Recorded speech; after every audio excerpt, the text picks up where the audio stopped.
အားလုံးပဲမင်္ဂလာပါကျွန်တော်တို့ရဲ့ Facebook Book YouTube Channel လေးကနေပြန်လည်လို့ကြိုဆိုလိုက်ပါတယ်ဒီတိုင်းမှာလက်ကျဖို့တဲ့အချိန်အရှုံးနဲ့ရင်ဆိုင်ရတဲ့အခါညှို့လင်းချက်တွေမိမ့်သွားတယ်လို့ခံစားရတဲ့အချိန်မျိုးဆိုတော့ရှိကြပါဘူးဘဝဆိုတာအမြဲတမ်းဖြုတ်ပြနေတာမဟုတ်ပဲအတက်အကျနှိမ့်မြင့်တွေနဲ့ပြည့်နေတာပါအဲဒီထက်ခဲတဲ့အချိန်တွေမှာစိတ်တက်မကြပဲ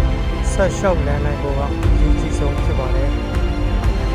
ဒီရဲ့လက်ရှိချိန်ကဘလောက်ပဲဆိုးဝါးနေပါစေဒါတော့အဆုံးသတ်မဟုတ်ပါဘူး။ဒီချိန်မှာပြင်ပို့ပြီးခိုင်မာတဲ့လူတစ်ယောက်ဖြစ်လာဖို့အတွက်ပြီးတဲ့သင်ခန်းစာကိုလို့ပေါ်ထားလိုက်ပါ။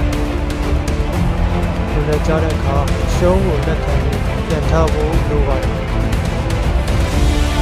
ပေါ်ကြောင့်လည်းဆိုတော့ပြင်ပို့တိုင်းကပြန်ထားဖို့ဆုံးဖြတ်လိုက်တာ။ဒီဟာအဆုံးသမားတရားမဟုတ်တော့ပါဘူး။ချိန်ကစားပြီးဘဝရဲ့စိန်ခေါ်မှုတွေကိုဆိုင်ကျော်လွှားနိုင်တဲ့တရားဖြစ်လာပြီဆို